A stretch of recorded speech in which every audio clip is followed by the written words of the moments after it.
Eli Thompson, a software engineer at an esteemed tech company, decided to help a homeless girl during his break.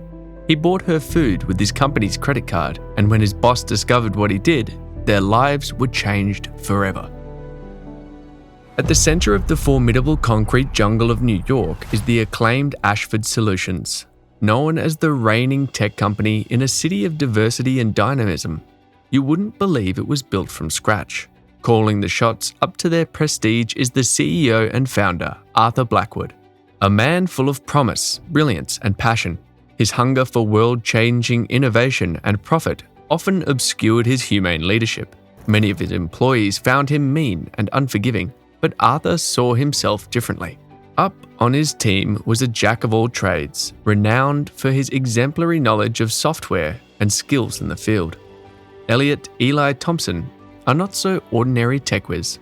He was a man who saw innovation and change in a different lens. Aside from his brain, Eli was liked by many for his compassion and empathy for others. He was also a proud father of his daughter Lily, who inspired him to do better every day. She was his greatest source of happiness and his biggest responsibility. It was a hot July summer day, with the sun striking every nook and cranny of the city streets. John was coming back from lunch, having eaten a plate of pasta and a few pieces of garlic bread. While his hunger may have been satiated, the unbearable heat and hot air made his throat run dry. Whilst thinking about quenching his thirst, a frail figure caught the corner of his eye. On the corner across the street, in front of his office building, was a girl in rugged clothes and rowdy hair. She was somehow walking around with no shoes on in the blistering heat. Eli decided to approach the girl and ask her how he could help. His paternal instincts led him across the street until he was face to face with the girl. Her face was filled with grime and her clothes were so thin it looked like the slightest touch would tear them. The sight of her appearance made Eli's heart clench. If he had to put a number, the girl had to be about 14 years old. Eli instructed the girl to stay where she was as he ran to the nearest convenience store. He bought her food and water, enough so that she could get through the rest of her day. By the time that he had returned, his lunch hour was almost over. He gave her a large plastic bag full of food and drinks and told her that he needed to go back to work. After reaching his desk in the office, his encounter with the poor girl never left his mind.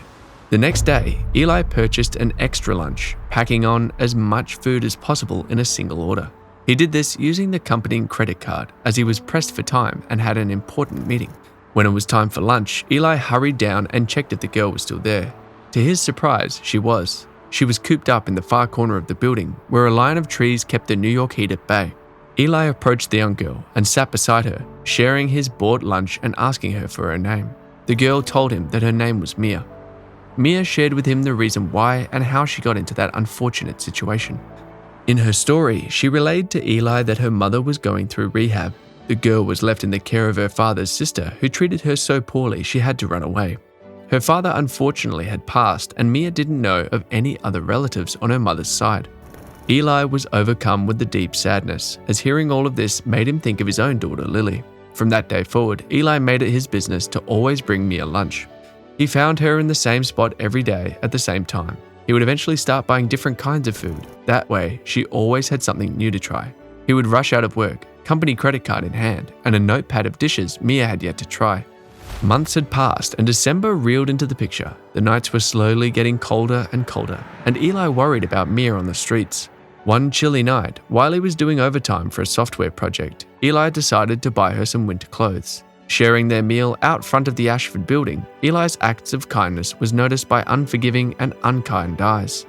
The pair belonged to a displeased and ruthless Arthur Blackwood, Eli's boss. He told Eli to go back to work immediately and that he would speak to him upstairs. Eli gave Mia a reassuring look and sat up, taking any garbage and wrappings with him. Before going home, Blackwood confronted Eli about his actions. He told him that what he was doing was demeaning to the company.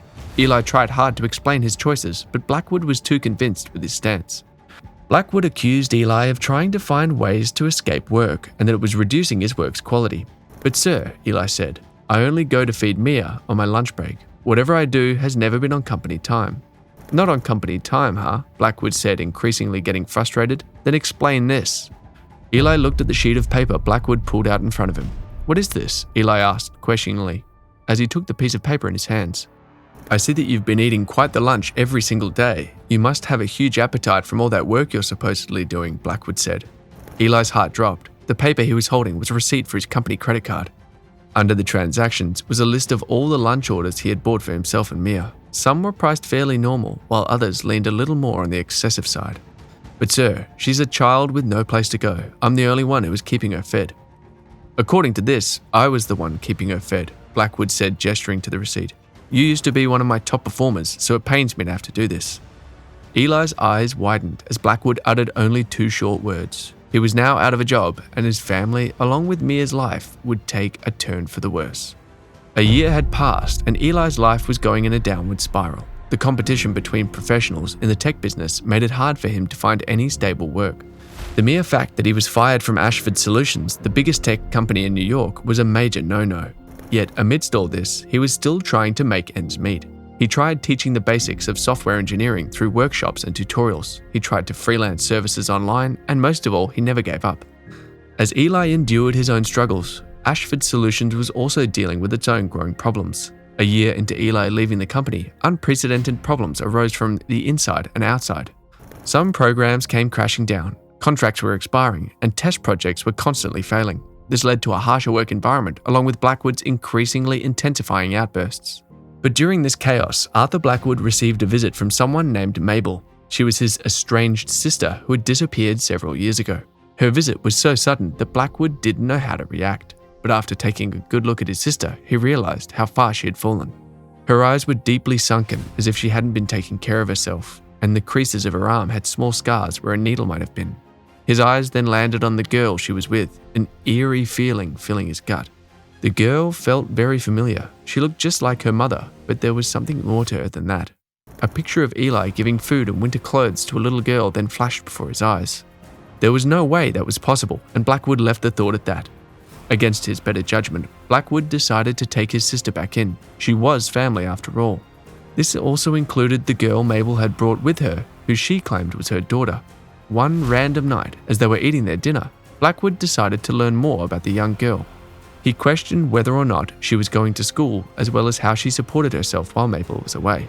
The young girl told him the story of her being homeless and how the kindness and compassion of one stranger changed her whole life. She pointed out how the stranger would share meals with her, even going as far as to buy her clothes to keep her warm. Blackwood's jaw dropped with his spoon slipping out of hand and onto his porcelain plate. He recalled how he had berated Eli for doing something similar and realized the identity of the mysterious girl. While Blackwood might not have cared for his employees, he did care for his family. Ashford Solutions was left to him by his late father, as his father had believed he was capable of running the company. There were no stronger relationships than family, and Blackwood felt his actions was a poor representation of his father's will. The guilt in his chest was so unbearable it hurt. The big, strong man facade he'd been building for all these years came crumbling down that night. Around this time, Eli's former colleague Jenna had launched an auspicious tech startup. She remembered Eli and his incredible expertise and had reconnected with him about her new venture. As Jenna's tech startup thrived under Eli's expertise, the venture attracted significant attention and achieved remarkable success. Eli's brilliance as an engineer and innovator played a pivotal role in the company's growth and accomplishments. His contribution to the startup's strategic decision-making was instrumental in securing a substantial funding. As the company's reputation grew, so did the interest from established players in the market. One of those intrigued by the startup's potential was Ashford Solutions, a company that had been grappling with its own set of challenges.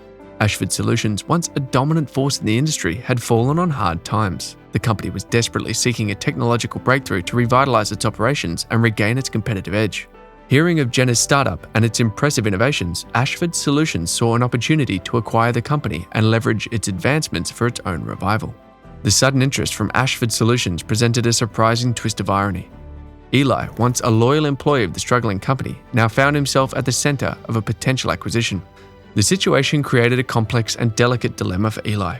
The acquisition discussions between Jenna's startup and Ashford Solutions progressed, with negotiations and due diligence taking place.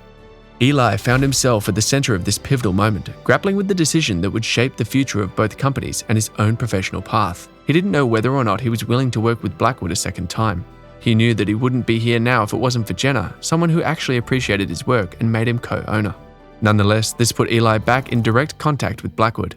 After finally meeting face to face after all this time, Eli noticed that the tech mogul had changed in some way. There was an air of confidence around him, as if he had discovered something he had been searching for all this time. Eli hesitantly stuck out his hand for a handshake, ready to bury the past and move forward with his life. But Blackwood looked down at the hand pointing toward him and decided to speak. "I'm sorry, Eli. I was wrong to do that to you that day. I am ashamed to have been the man that I once was, but I will make it up to you, both of you," Blackwood said. Blackwood had saw Eli in a new light. He realized that he had lost a valuable asset in his chase for glory and money. Standing behind him was a girl no older than 15 years old, her eyes brighter than they had ever been before. Eli was taken aback, and before he knew it, warm tears streamed down his face. "I believe you two know each other," Blackwood said, a small smile forming at the corner of his mouth. "It's good to see you, Mia," Eli said, as the girl rushed to hug him in a warm embrace. Tears streamed down their cheeks, for this long-awaited reunion was a cherished sight desired by everyone. Another memory stored for the memory keeper. For other inspiring videos, check out these on the screen. I'm sure they will leave you feeling inspired. Be sure to share your own story and subscribe to the channel to keep these memories alive.